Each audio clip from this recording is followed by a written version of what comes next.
परिचय। बच्चों, आप सभी जानते हैं कि संचलन सभी जीवों की एक महत्वपूर्ण विशेषता है। जंतु एक से दूसरे स्थान पर जा सकते हैं। जब कोई जीव एक स्थान से अन्य स्थान पर जा सकता है तो ये गमन कहलाता है। जब शरीर का केवल एक भाग गति करता है तो ये संचलन कहलाता है। संचलन शरीर के अंदर भी होता है। उदाहरण के लिए हमारा हृदय सदैव धड़कता रहता है। तो आओ इस मॉड्यूल में हम गमन और संचलन के बारे में विस्तार से जानें।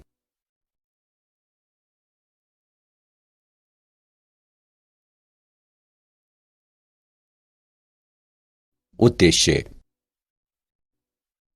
इस पाठ के अंत में आप निम्न करने में सक्षम हो जाएंगे: गति के प्रकारों का वर्णन करना, पेशियों और इनके प्रकारों की व्याख्या करना, कंकाल पेशी की संरचना का वर्णन करना, संकुचनशील प्रोटीनों की संरचना पर चर्चा करना, पेशी संकुचन की क्रियाविधि को वर्णित करना, कंकाल तंत्र का वर्णन करना, संधियों पर चर्चा करना और पेशीय तथा कंकाल तंत्र के विकारों को सूचीबद्ध करना।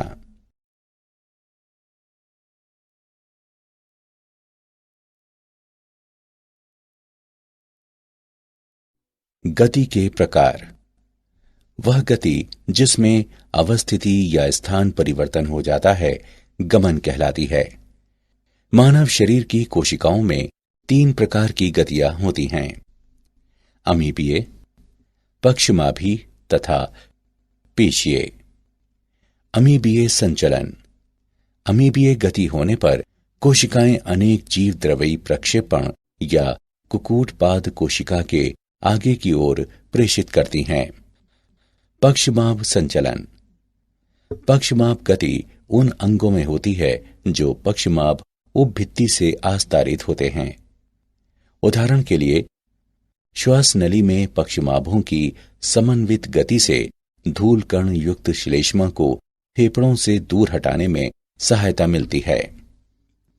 पेशीय संचलन। पेशीय गति मानव शरीर में एक अत्यंत महत्वपूर्ण प्रकार की गति है, जैसे कि जीवा की गति इत्यादि।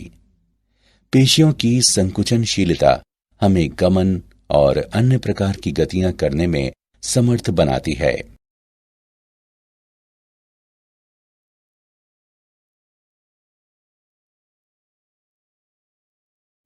पेशी। पेशियां विशेष प्रकार के ऊतक होते हैं जो मध्य जनस्तर से उत्पन्न होते हैं। पेशीय ऊतकों में उद्दीपन के पश्चात संकुचन की क्षमता पाई जाती है। पेशियों में निम्नलिखित गुण होते हैं: उत्तेजनशीलता, संकुचनशीलता, प्रासार्य तथा प्रत्यास्थता। पेशियां 3 प्रकार की होती हैं: कंकाल, अंतरंग और हृद।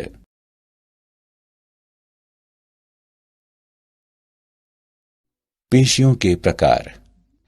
कंकाल पेशियां रेखित पेशियां होती हैं जो कंकाल से जुड़ी रहती हैं।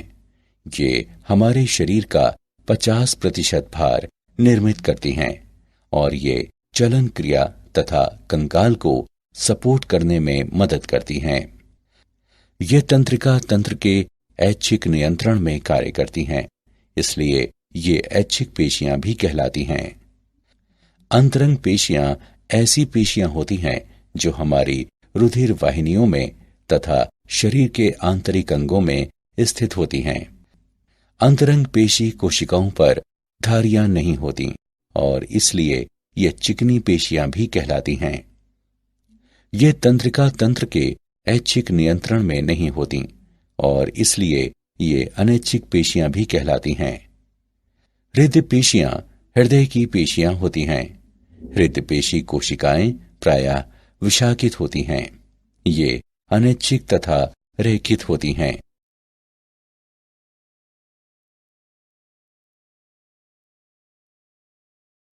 कंकाल पेशियों की संरचना। पेशी अनेक पेशी तंतुओं से बनी होती है जिन्हें पूलिकाएं कहते हैं, जो परिकोशिका कहलाने वाली एक संयोजी ऊतक परत द्वारा एक दूसरे से पृथक होते हैं। अंतःपेशिका संयोजी ऊतक होता है जो पेशी तंतुओं को एक दूसरे से पृथक करता है। सार्कोलेमा कोशिका भित्ति के तंतु होते हैं जो अंतःपेशिका के नीचे होता है तथा पेशी द्रव्य सार्कोलेमा के नीचे स्थित होता है। प्रत्येक पेशी तंतु में बेलनाकार पेशी तंतुक होते हैं। प्रत्येक पेशी तंतु में सैकड़ों से लेकर हजारों तक की संख्या में पेशी तंतुक होते हैं। ये एक्टिन तथा मायोसिन के बंडल होते हैं और पेशी संकुचन में महत्वपूर्ण भूमिका निभाते हैं। प्रत्येक पेशी तंतुक पर एकांतर क्रम से हल्की और गहरी रंग की पट्टियां होती हैं। हल्की पट्टी में एक्टिन होता है जिसे आई बैंड कहते हैं, जबकि गहरी पट्टी में मायोसिन होता है जिसे ए या विषम दैशिक बैंड कहते हैं। एक्टिन तंतु मायोसिन तंतुओं की तुलना में पतले होते हैं, अतः एक्टिन तंतु पतले तंतु जबकि मायोसिन तंतु मोटे तंतु भी कहलाते हैं। पेशी तंतुक अनेक सार्कोमियर इकाइयों से बने होते हैं जो सिरों पर जुड़ी रहती हैं। जेड रेखाएं कहलाने वाली अभिलंबवत प्रोटीन प्लेटें प्रत्येक सार्कोमियर की पार्श्व सीमाएं बनाती हैं। प्रत्येक सार्कोमियर का मध्य क्षेत्र एच जोन कहलाता है जिसमें केवल मायोसिन होता है।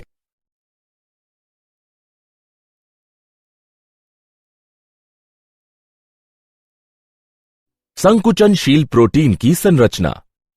एक्टिन एक गोलाकार प्रोटीन जी एक्टिन है जो दोहरे कुंडलित तंतुओं यानी एफ एक्टिन में बहुलीकृत होता है। ट्रोपोमाइसिन तथा ट्रोपोनिन पतले तंतुओं के अन्य निर्माणक हैं। ट्रोपोमाइसिन एक्टिन तंतुओं पर पूरी लंबाई में जाते हैं और मायोसिन के बंध बनाने वाले स्थानों को ढक कर रखते हैं। एक मायोसिन तंतु असंख्य एकल की प्रोटीनों से बना होता है जो मेरोमायोसिन कहलाते हैं। प्रत्येक मेरोमायोसिन के दो भाग होते हैं, भारी मेरोमायोसिन यानी HMM तथा हल्का मेरोमायोसिन यानी LMM। भारी मेरोमायोसिन का गोलाकार सिर होता है जो एक्टिन तंतु से जुड़ा भाग होता है। मेरोमायोसिन अवयव अर्थात सिर एवं छोटी भुजा पर नियत दूरी तथा आपस में एक नियत दूरी नियत कोण पर ए तंतु पर बाहर की तरफ उभरे होते हैं जिसे क्रॉस भुजा कहते हैं।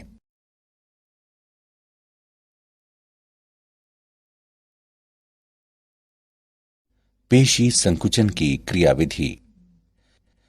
सार्कोमियर के संकुचन एवं शिथिलन की क्रियाविधि सर्पी तंतु सिद्धांत कहलाती है। संकुचन के दौरान सार्कोमियर छोटे हो जाते हैं, हालांकि एक्टिन और मायोसिन तंतुओं का आकार समान बना रहता है। वे एक दूसरे पर खिसकते हैं और पेशी संकुचित व शिथिल होने के साथ अपनी आपेक्षिक स्थितियां परिवर्तित करते हैं। संकुचित करने के लिए कायिक प्रेरक तंत्रिका से एक क्रिया विभव उत्पन्न होता है जो तंत्रिका पेशीय संगम तक जाता है। ये तंत्रिका तथा कंकालीय पेशी के बीच का संगम होता है। तंत्रिकाक्ष अंत के विध्रुवण के कारण ये तंत्रिका संचारक एसिटिल कोलिन को तंत्रिका तथा पेशी के बीच अंतर्ग्रंथि विदर में मुक्त करता है। पेशी तंतु तंत्रिका संचारी द्वारा प्रेरित किए जाने के कारण अपना क्रिया विभव उत्पन्न करता है। ये विद्युत संकेत पेशी तंतु की जीव द्रव्य कला से गुजरता है और ये जीव द्रव्य कला की नलिकाकार अंतर्वलनों से भी गुजरता है जो टी नलिकाएं कहलाती हैं। सार्कोप्लाज्मिक जालिका एक कोशिकांग होता है जिसमें झिल्लिका सदृश नेटवर्क होता है। सार्कोप्लाज्मिक जालिका में कैल्शियम आयन संचित होते हैं और तब उन्हें शेष कोशिका द्रव्य से पृथक कर देते हैं। क्रिया विभव के टी नलिकाओं से गुजरने के साथ सार्कोप्लाज्मिक जालिका कोशिका विलय में कैल्शियम मुक्त करती है। कैल्शियम आयन सार्कोमियर के कोशिका द्रव्य में विसरित हो जाते हैं। सार्कोमियर में एक्टिन तंतु मनकों के दो परस्पर गुंथी धागेनुमा संरचनाएं होती हैं। मायोसिन तंतु एक्टिन से मोटे होते हैं और इनके सिरों पर घुड़ी जैसे सिर होते हैं। ट्रोपोनिन तथा ट्रोपोमायोसिन एक्टिन तंतुओं पर रहते हैं, जबकि मायोसिन के सिरे एडीपी के अणुओं और अकार्बनिक फॉस्फेट से बंधे होते हैं। सार्कोप्लाज्मिक जालिका द्वारा कैल्शियम मुक्त किए जाने पर कैल्शियम आयन ट्रोपोनिन के अणुओं से बंध जाते हैं। बंध जाने के बाद ट्रोपोनिन अपनी स्थिति में वापस आते हैं और ट्रोपोमायोसिन अणुओं को खींचते हैं। जब ट्रोपोमायोसिन गति करता है तो एक्टिन तंतु की प्रत्येक एक्टिन उपिकाई पर मायोसिन आबंधन स्थल खुल जाते हैं। जब मायोसिन सिरा एक्टिन से जुड़ता है तो क्रॉस सेतु बनाता है। आबंधन के पश्चात पीआई और एडीपी के अणु निर्मोचित हो जाते हैं।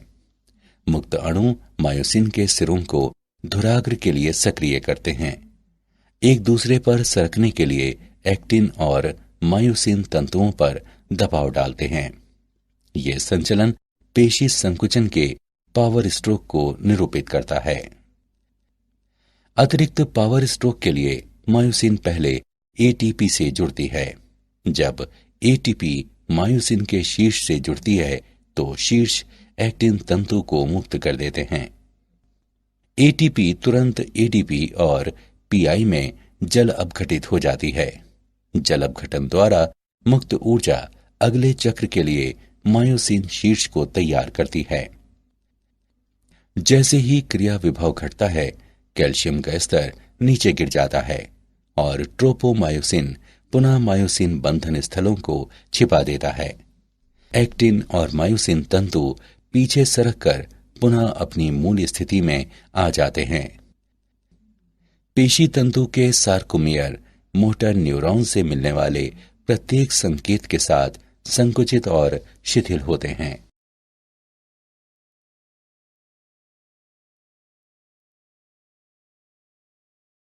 कंकाल तंत्र। कंकाल तंत्र जंतु के शरीर के लिए ढांचा है और ये अस्थियों एवं उपास्थियों का बना होता है। मनुष्य में 206 अस्थियां और कुछ उपास्थियां होती हैं। कंकाल तंत्र को अक्षीय कंकाल और उपांगीय कंकाल में वर्गीकृत किया गया है। अक्षीय कंकाल, इसमें करोटी, मेरुदंड, उरोस्थि और पसलियां शामिल हैं। करोटी में 22 अस्थियां होती हैं तथा मनुष्य करोटी में अस्थियों के 2 समुच्चय होते हैं, कपालीय और आननी। कपालीय अस्थियां मस्तिष्क के लिए कठोर रक्षक आवरण बनाती हैं। कपाल में 8 चपटी अस्थियां होती हैं, एक एथमोइड अस्थि, एक ऑक्सीपिटल अस्थि, 2 पैराइटल अस्थियां, एक स्फीनॉइड अस्थि और 2 टेम्पोरल अस्थियां। आननी भाग में 14 अस्थियां होती हैं, 2 निम्न नासा शंखिका, 2 लैक्रिमल अस्थियां, एक मैंडिबल, 2 मैक्सिला, 2 नासा अस्थियां, 2 पैलेटाइन अस्थियां, एक वोमर और 2 जाइगोमेटिक अस्थियां। हाइआइड अस्थि मुख गुहा के नीचे स्थित होती है।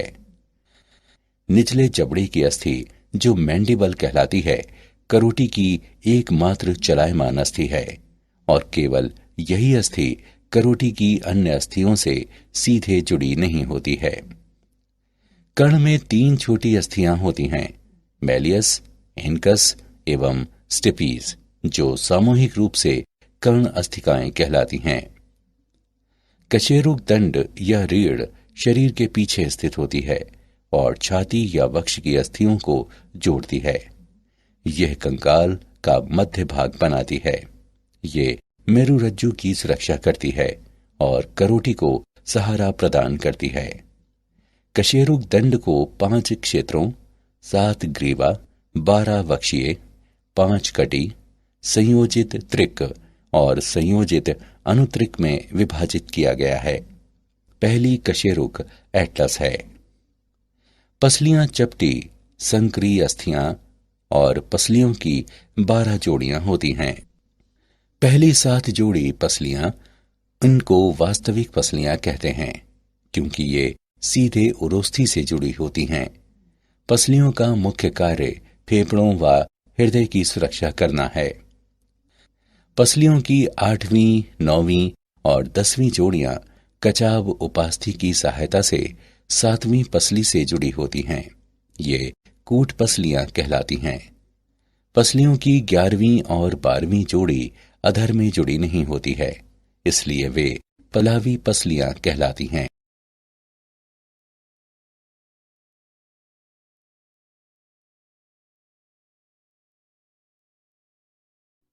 उपांगीय कंकाल।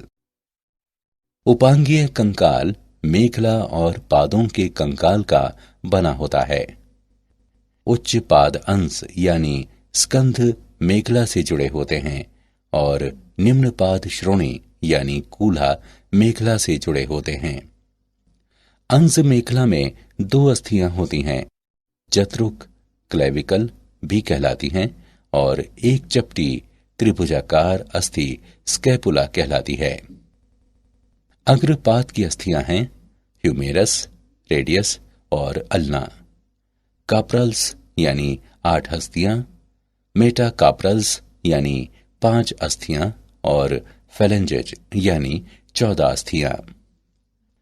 श्रोणी मेखला में 2 बड़ी श्रोणी अस्थियां होती हैं जो कॉक्सल अस्थियां कहलाती हैं।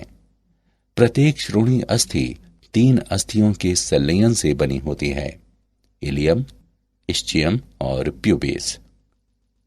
इन तीनों में इलियम सबसे बड़ी होती है और श्रोणी अस्थि का ऊपरी भाग बनाती है। पश्चपाद की अस्थियां फीमर सबसे बड़ी अस्थि, टिबिया और फिबुला, टॉर्सल यानी 7 अस्थियां, मेटाटार्सल 5 अस्थियां और फेलेंजेज 14 अस्थियां हैं।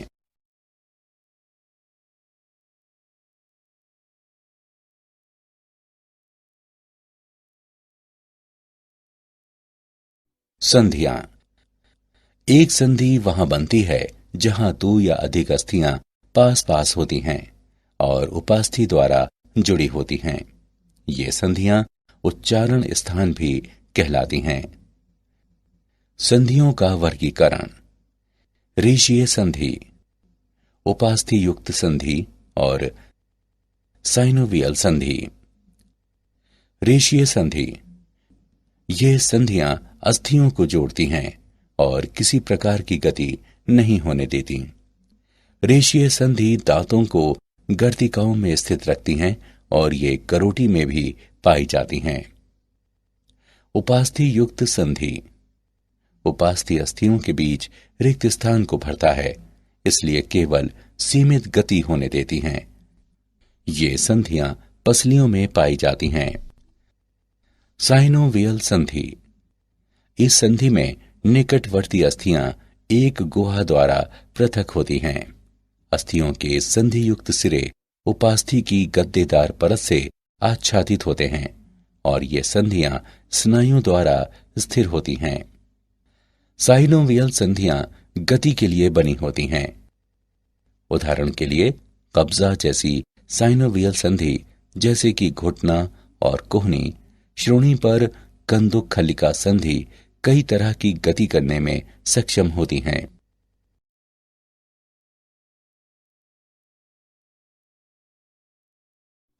पेशीय तथा कंकाल तंत्र के विकार। माइस्थेनिया ग्रेविस, ये एक स्वप्रतिरक्षा विकार है जिससे पेशियां कमजोर हो जाती हैं। पेशीय दुष्पोषण, ये आनुवंशिक रोगों का समूह है जिसके कारण पेशी तंतु क्षतिग्रस्त होने की संभावना रहती है। अपतानिका, ये असामान्य दशा है जिसमें गलत कैल्शियम उपापचय के कारण पेशियों में दर्दनाक ऐंठन होती है। संधि शोथ, ये शोथ दशा में जो संधियों को प्रभावित करती है। अस्थि सुषिरता, ये एक रोग है जिसमें अस्थियां अत्यधिक छिद्रित हो जाती हैं, जिससे अस्थि भंग की प्रबल संभावना रहती है। गाउट, यह तीव्र संधि शोथ है जिससे संधियों में सूजन आ जाती है और दर्द होता है।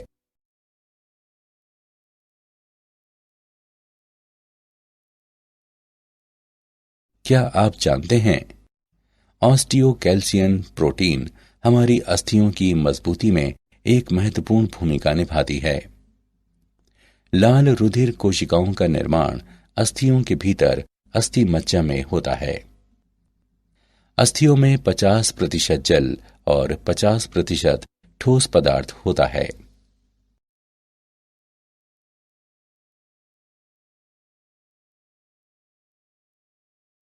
सारांश, आइए हमने जो कुछ सीखा है उसे संक्षेप में दोहराएं। वह गति जिसमें अवस्थिति या स्थान परिवर्तन हो जाता है गमन कहलाती है। मानव शरीर की कोशिकाओं में 3 प्रकार की गतियां होती हैं, अमीबीय, पक्षमाभी तथा पेशीय। पेशियां 3 प्रकार की होती हैं, कंकाल, अंतरंग और हृत। पेशी तंतु में पेशी तंतुक कहलाने वाले बेलनाकार अंगक होते हैं। ये एक्टिन तथा मायोसिन के बंडल होते हैं और पेशी संकुचन में महत्वपूर्ण भूमिका निभाते हैं। पेशी तंतु का संकुचन एवं शिथिलन सर्पी तंतु सिद्धांत पर आधारित है। मनुष्य में 206 अस्थियां और कुछ उपास्थियां होती हैं।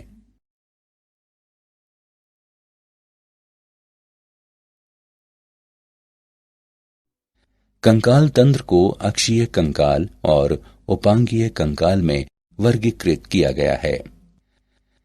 अक्षीय कंकाल में करोटी, मेरुदंड, उरोस्थि और पसलियां शामिल हैं। उपांगीय कंकाल मेखला और पादों के कंकाल का बना होता है। संधियों को रेशीय संधि, उपास्थि युक्त संधि और साइनोवियल संधि के रूप में वर्गीकृत किया जा सकता है। माइस्थेनिया ग्रेविस पेशीय दुष्पोषण, अपतानिका, संधि शोथ, अस्थि सुषिरता और गाउट पेशी एवं कंकाल तंत्र के विकार हैं।